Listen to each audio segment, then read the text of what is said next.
Idiot.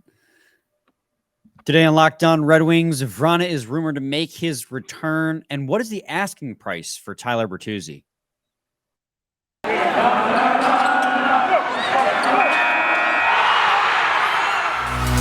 You're Locked On Red Wings, your daily podcast on the Detroit Red Wings. Part of the Locked On Podcast Network, your team every day.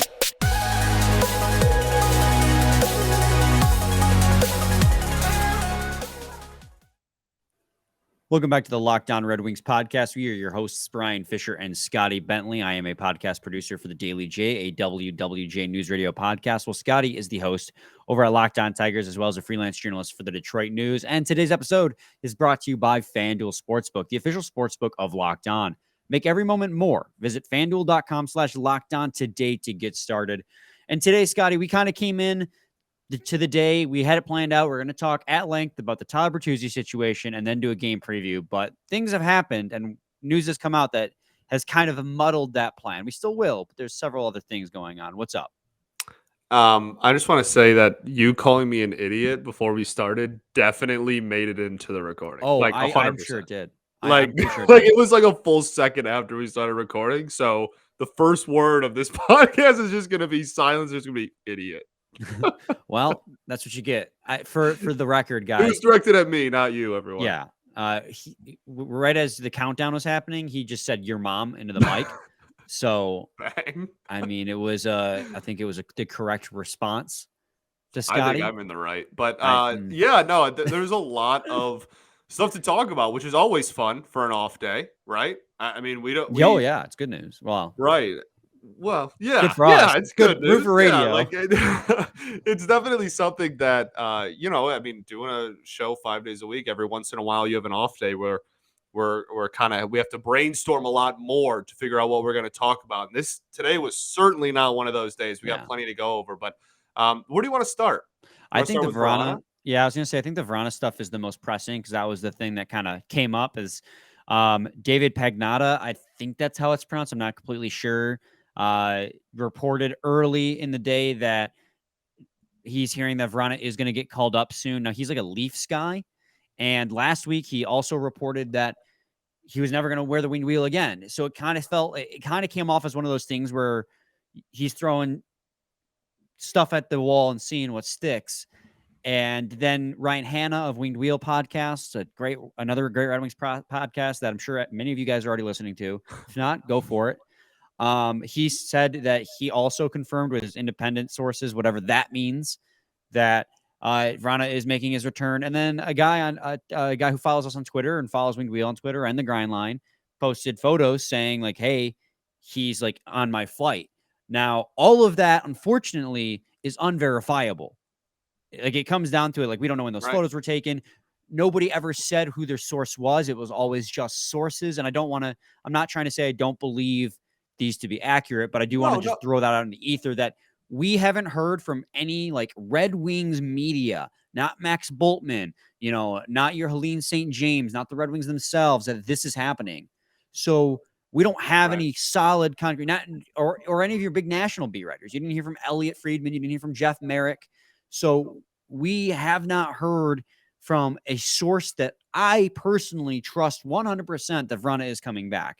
So I know it seems very pessimistic of me, Scotty, to take this approach. Actually, I know you agree with me. So I guess I'm more so saying this to the fans.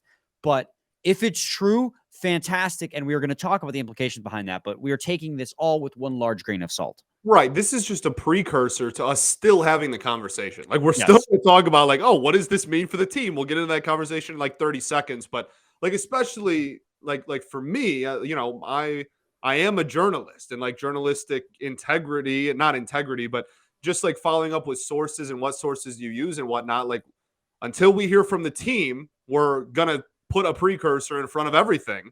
That is, take this with what you will, but no one with the team has confirmed. That's it. It's no, like you said, it's obviously not a indictment on any of the sources themselves or where those people found out or whatever. That's all whatever. But just as a journalist, we do have to, precurse that with just like, hey, just so you're aware, hasn't come from the team yet. That being said, it is a fascinating conversation, and that's the main point of all of this.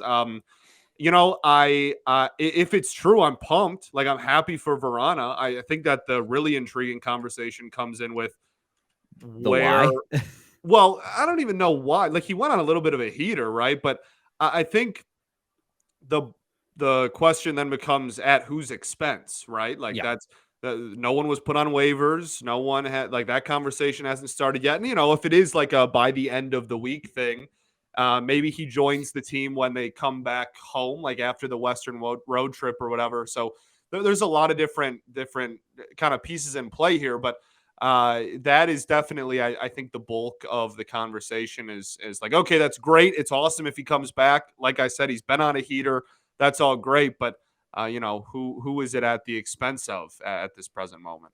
Yeah, and that's the big question, obviously. So the waiver wire came and passed on Tuesday, and we're recording this about 3:45 on Tuesday. So by the time we're recording, or by the time this airs, this all could be outdated At 6 information. p.m., somebody might have actually confirmed it, and then we just Yeah. had this conversation for no reason. But for where we're at right now and what we're talking about, we know for a fact that 2 p.m.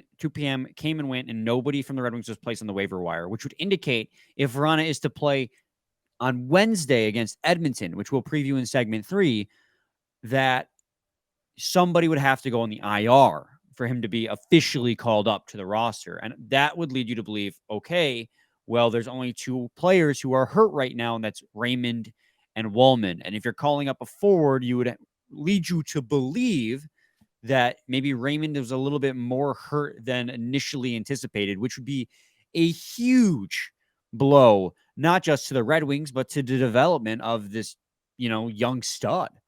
Yeah, for sure. That's definitely where your brain goes immediately, is just thinking about the that really is it. Like, there's no way that you're gonna, in my eyes, I don't really see a way in which you're waiving or cutting someone in the middle of a West Coast road trip. That feels like really weird timing to just be like, okay, we're kind of tired of Pew Suter right now. Like, that's just, or Adam, like, well, we already did Ernie, I guess, but you know what I mean? Like, that just feels like weird timing. So I feel like it would probably, if it is an immediate thing, then you're right. It is probably an injury that is worse than we expect at the present moment. But again, it could also very much be a by the end of the week thing. It could be I don't know. I mean, there's rumors about it being like we want to showcase him for the trade Yeah. deadline. There's a lot of rumors going around there, and we really are not going to know anything until something happens. So Yeah, I mean, I think what we just stated was probably the most realistic and unfortunately most depressing situation, which would be Raymond's hurt or Wallman is hurt more than they thought they were. They have to go on the IR. And so now you have a free roster spot for Vrana to be called up. But I think there's 2 other situations too that I think could be possible. Again, we're going in like lesser possibilities, like smaller percentages of possibilities. And I think the second possibility is maybe he doesn't play the first game in Edmonton. Maybe tomorrow somebody goes on the waivers for the game on Thursday. So he plays on Thursday against Calgary. So he gets 1 day of practice in with the team in but if no one's Edmonton. hurt, why wouldn't they just wait until they came home? Why are you flying him out to the west side of the continent and then just flying him right back after? Maybe he had been playing so well that they could no longer ignore, what he was doing down there. I don't know. Maybe they're. Yes, it just feels weird. It does feel weird. I agree with you. Again, the first scenario is the one that seems most likely, but this is the second scenario I could come up with. Like, maybe now they're like, okay, let's get him a day of practice. We'll waive somebody tomorrow. We'll make a roster decision to waive somebody tomorrow, and then he'll play Thursday against Calgary. That's Right. my other second possibility. It's not a high possibility, but that's what I was maybe thinking as another one. Maybe. I mean, it really is. This entire segment is speculation. Yeah, speculation on It's top like, of speculation. right, which, like, we have been very open about. We're not trying to start anything that we don't know any information, but definitely a very, very strange series of reports and events on Tuesday. Yeah, absolutely. And then the third scenario is, you kind of hinted at it there, trade showcase, that, or there's a trade already in the works for the Red Wings, and that maybe Tyler Bertuzzi's on his way out the door, maybe an Oscar Sundquist is on the way out the door, and then a roster spot would open up because of that. because That's that's been just like speculation for a while that after the trade deadline, he could get called up. the thing that's weird about all of this, no matter which avenue is true, is we know and have talked about at length how like airtight this organization is with Mhm. moves, and no one knows what's coming and everything's a surprise all the time. And for the biggest one of the biggest storylines of the entire season to just get kind of like info leaked early just feels super weird. And so this whole situation continues to kind of be hard to wrap my brain around. But yeah, that I mean that's certainly a possibility, I guess. These are all possibilities. Yeah, I completely agree, and it just is weird that they ship him out to the West Coast. I don't. Yeah, I that's the part that makes the least amount of sense to me. Like if you're gonna call him up, sure, you know, like we said, he's been on a little bit of a hot streak. That's fine, but sending him out to halfway through a West Coast road trip to play the last 2 games of a West Coast road trip and then come right back makes almost no sense to me. Like the only justification for that in my eyes, if it is right now when it's not after they come back home type of thing, the only justification for that in my eyes is an injury. Because like I Mm. don't understand why you would do that right now. Thank But God, I hope it's not an injury. I really yes, hope of it's not an course. injury. But all right, we got to get to a quick break. When we come back, we'll transition into the Tyler Bertuzzi stuff, what his value to this team is in terms of trade bait. But first, I got to talk to you guys today about FanDuel. It's the midway point of the NBA season, and now is the perfect time to download FanDuel, America's #1 sportsbook, because new customers get a no-sweat first bet up to $1,000. That's bonus bets back if you don't win. Just download the FanDuel Sportsbook app. It's safe, secure, and super easy to use. Then you can bet on everything from the money line to point scores and threes drained. Plus, FanDuel even lets you combine your bets for a chance at a bigger payout with a same-game parlay. So don't miss the chance to get your no-sweat first bet up to $1,000 in bonus bets when you go to FanDuel.com/lockedon. That's FanDuel.com/lockedon to learn more. Make every moment more with FanDuel, an official sports betting partner of the NBA. Segment 2, Locked On Red Wings podcast. Scotty, we talked about Vrana. Now let's get to our regularly scheduled program. This is what we were planning to begin with. Now, there were rumors circulating over the weekend that these were pretty confirmed rumors, that there were short trade talks with Tyler Bertuzzi and they didn't go anywhere, or not trade talks, extension talks with Tyler Bertuzzi that didn't go anywhere. And so that the team is going to opt to trade him, and that there are at least 3 teams interested in Dallas, Tampa Bay, and Edmonton Oilers. Who would have guessed? So one, you play Edmonton literally today by the time people are listening to this, and that's going to be a huge showcase for him in front of the team, his former GM, the guy who drafted him in Ken Holland. But the conversation here, Scotty, is after the fantastic season last year, but then all the injuries this year and the slow start to then now heating up and playing great and looking like his old self now, where is Tyler Bertuzzi's value at? That's the $1,000,000 question. It's also I think nearly impossible to answer Fair. definitively. You know what I mean? Like it's I it wouldn't shock me if we got a return that everybody looked at and went, "Oh, that's nice." And it also wouldn't shock me if we got a return and everybody went, "What the heck are we doing?" I would caution people to be cautiously optimistic about the type of return that you could get out of Bert. We talked about it a little bit. Was that yesterday? 2 days ago? We Um, talked about it very briefly. right. Yeah. And it's a situation where he has not been very healthy the last 3 seasons now. And he did have a productive season, but he has been I mean, he was on a contract here. He signed like a 1 year type of thing last year. Like it's been a really weird last 3 seasons for Bert, unfortunately. And I think that it might take a big chunk out of his trade value that 2 or 3 seasons ago, when people were having these conversations about like, oh, do we trade Bert now while his value's at its highest, blah, blah, blah.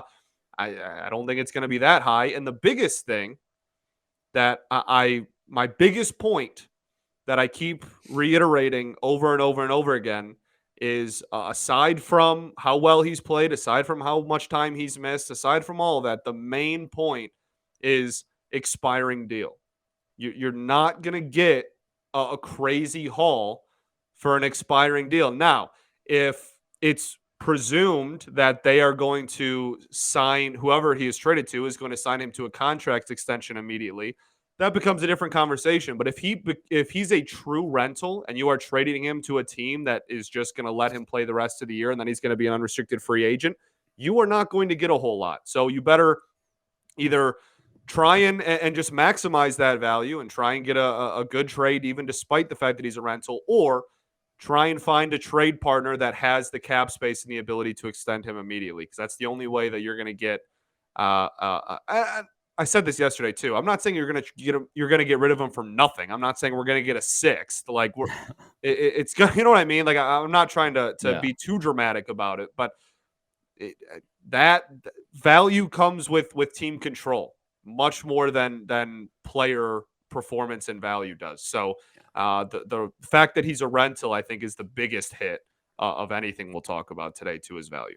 I think that, and this might be my bias showing, but I do think that you could still very well get a pick and a prospect out of him. No, the caliber of the pick against that. Yeah, that's fine. The pick and the prospect is going to vary. I mean, I think that he's on a very base level, he's worth a first-round pick. I really do believe that. He's got the talent level. You saw what he can do when he's playing his game the right way, how he can produce. He's not always going to show up on the score sheet, but he will almost always have an impact on how a positive play pans out. Yesterday, he did end up on the score sheet with the assist on Dylan Larkin's second goal. But that second goal does not happen without him forechecking behind the net and forcing a turnover. Like, he is a high-value winger. And I think any team is going to covet the type of style he brings. And I know he's a rental. And in all reality, Scotty, you're talking about, you're going to get a lower return if he doesn't sign an extension. I doubt he's going to sign an extension with any team that he gets traded to at the deadline. I highly, highly expect him to hit free agency, and then that's how he gets paid. So you are looking at a rental return, but you've seen huge rental returns in the past. I mean, Ben Sherratt netted a first-round pick last year.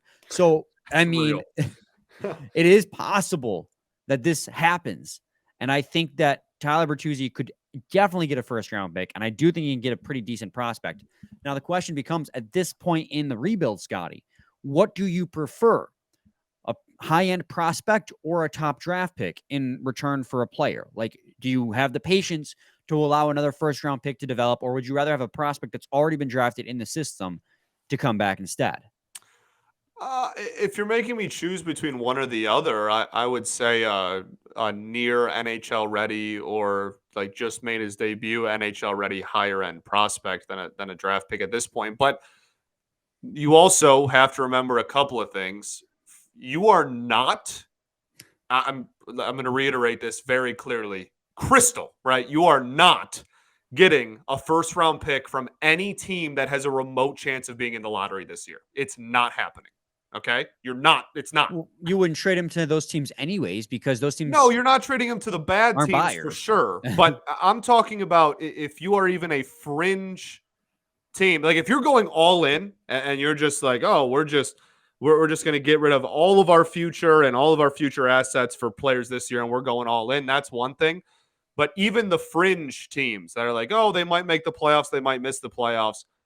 No team is going to chop off their own hand at a chance to get Bedard. So that's not happening. So that limits your market a lot, right? And then, again, you talk about the first-round pick thing. I'm not trying to be like sky is falling overly dramatic and say that you're going to get nothing for him, but I don't think you're going to get a first and a top end quote unquote prospect for him. I would imagine it would be either a first and a mid tier prospect or a high end prospect and a mid tier pick. If I'm just going off gut feeling, I have no inclinations, no sources that are telling me one way or the other. But that's just what my gut is feeling his value is. For sure, which is totally fair. I still think it's possible to get a pick and a prospect. I don't.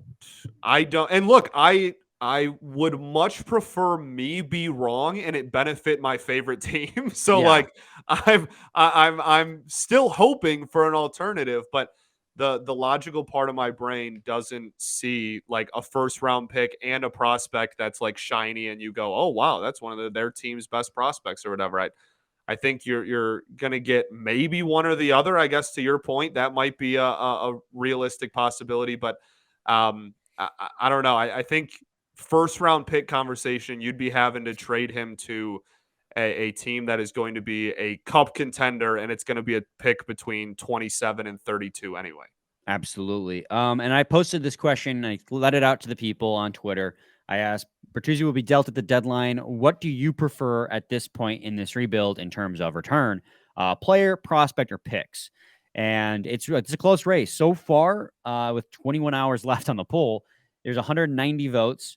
33% want player, 39% want prospect, and 28% want picks. So even though it's sense. close, people tend to agree with us that it's at this point in the rebuild, we want prospects rather than picks because we want to be closer to the end. So my thing isn't even necessarily like people that have quote unquote prospect status. I need young and team control. I need someone who is not going to become a UFA in the next several years. You know, is going to have team control for a few years, then be an RFA and you can keep around. That's my biggest thing. Not necessarily, they don't have to be 19. They don't have to be 20. I need somebody who I would prefer them to be closer to NHL ready or in the NHL already, but I need that player to have some team control. And I would certainly prefer team control, young, promising player over, honestly, a legitimate prospect that's nowhere, like not at the NHL yet, or certainly a draft pick on top of that as well. But again, I think you're kind of in a conversation where it might be possible to get both. I don't think it's going to be shiny on either end if you do both. All right. When we come back, we'll move into our game preview. Completely drew a blank there for a second. That was crazy. We'll talk about the Edmonton Oilers. We just played them last week. Last team to beat the Red Wings is now they're on a 3-game winning streak. Let's continue that and split the season series against Edmonton. Looking for a delicious treat but don't want all the fat and calories? Then you got to try a Built Bar. We just got through the holidays, and I know my goal is to eat a little bit healthier this year. If you're like me, where you want to eat healthier but don't want to compromise taste, then man, we just got the thing for you. You got to try Built. With Built, healthy is actually tasty. Seriously, they're so delicious, you won't think they're good for you. Perfect for a New Year's resolution. What makes Built Bars so good? Well, for starters, they're covered in 100% real chocolate. That's right, real chocolate. And they're only 130 grams or 130 calories with 4 grams of sugar and 17 grams of protein. And now you don't need to wait around to get a box. For years, we've been telling you to go to Built.com. Now you can go to Walmart or Sam's Club. That's right. You can pick up a 4-bar box of cookies and cream, double chocolate, or coconut puffs at Walmart. Or if you go to Sam's Club, you can get a 13-bar box with hit flavors, brownie batter, and churro. You can thank us later. Go to Built.com, go to Sam's Club, or go to Walmart. You won't regret it. Segment 3, Locked On Red Wings podcast. Scotty and I, we're going to move into a game preview now. The Red Wings are playing the Edmonton Oilers today. By the time you're listening to this, they lost last week. What was it? 5-2 was the final score in that one? Yeah. It's close. It's close enough in recent memory that I haven't completely forgotten what happened. No, but I remember that game being one of those games where it felt like the team played better than the results relayed. Yeah. But it didn't go their way regardless. And, we talk a lot in that game about the fact that the Edmonton Oilers had by far the league best power play. And they scored once on 4 attempts, if I'm recalling correctly. So correct. We took a victory lap at them only scoring once on the power play because their power play is literally almost 33.33%. And we also took a victory lap on the fact that Draisaitl and McDavid did not score in that game. And yet did not score goals. They had points. Yeah. But, yes. So despite all that, the Red Wings still lost. So talking about how the Red Wings can fix that and win at what was it called? Rogers Place is the name of their arena. What do you got to do, man? Like you succeeded. You had mild success in the things we wanted them to do last time they played each other, and they still lost. So what do you got to do to beat Edmonton this time? Well, I think it's hard for me to envision us taking this team down without our post-game recap heavily talking about how much of an amazing performance Billy Husso had. It's really tough for me to see an avenue for us to win without a noticeable, like, I'm him effort from Billy Husso. Now, if I recall correctly, I might as well just pull this up. If I recall correctly, that was a game where Husso did not play that well. In fact, if I'm remembering correctly, as I am pulling up the stats now, the Red Wings outshot the Oilers by almost 10 in that game. Yeah, 32-27. So they outshot them by 5, but they just couldn't bury the puck, and the Oilers were able to get them past Ville Husso. And I remember this being a game where Ville Husso did not play that well, followed by 3 consecutive games where Ville Husso played really well. But the question is Ville Husso even going to be in net for this game? I mean, it's tough, man. It's tough. The Western Canada plus Seattle road trip is really a brutal stretch. I would still put him in net, but it's not like the rest of the road trip is considerably easier. But I think I would still put my chances as better with Husso in net against a team like Edmonton and just with that offense. But I mean, we know what the defense is going to do. Like we pretty much know that they are going to, Edmonton's probably not going to have a boatload of shots, but they're going to have a ton of high danger opportunities in the high and low slot. And I really like the offense has been really solid lately, but in the same breath, they've been going up against just a horrible goalie situation. Edmonton, it's not a Vezina situation, but it's certainly better than Vancouver. So like, I don't know. I expect the Wings to score some goals, but at the end of the day, Edmonton is just going to outscore you. And the only way, because the defense is not going to randomly change overnight. It's been over half a season of what it is. We know what they're going to do. So I think we're really just going to heavily have to lean on whoever is in net, I guess I'll say. But I'm going to assume it's Husso still. Yeah.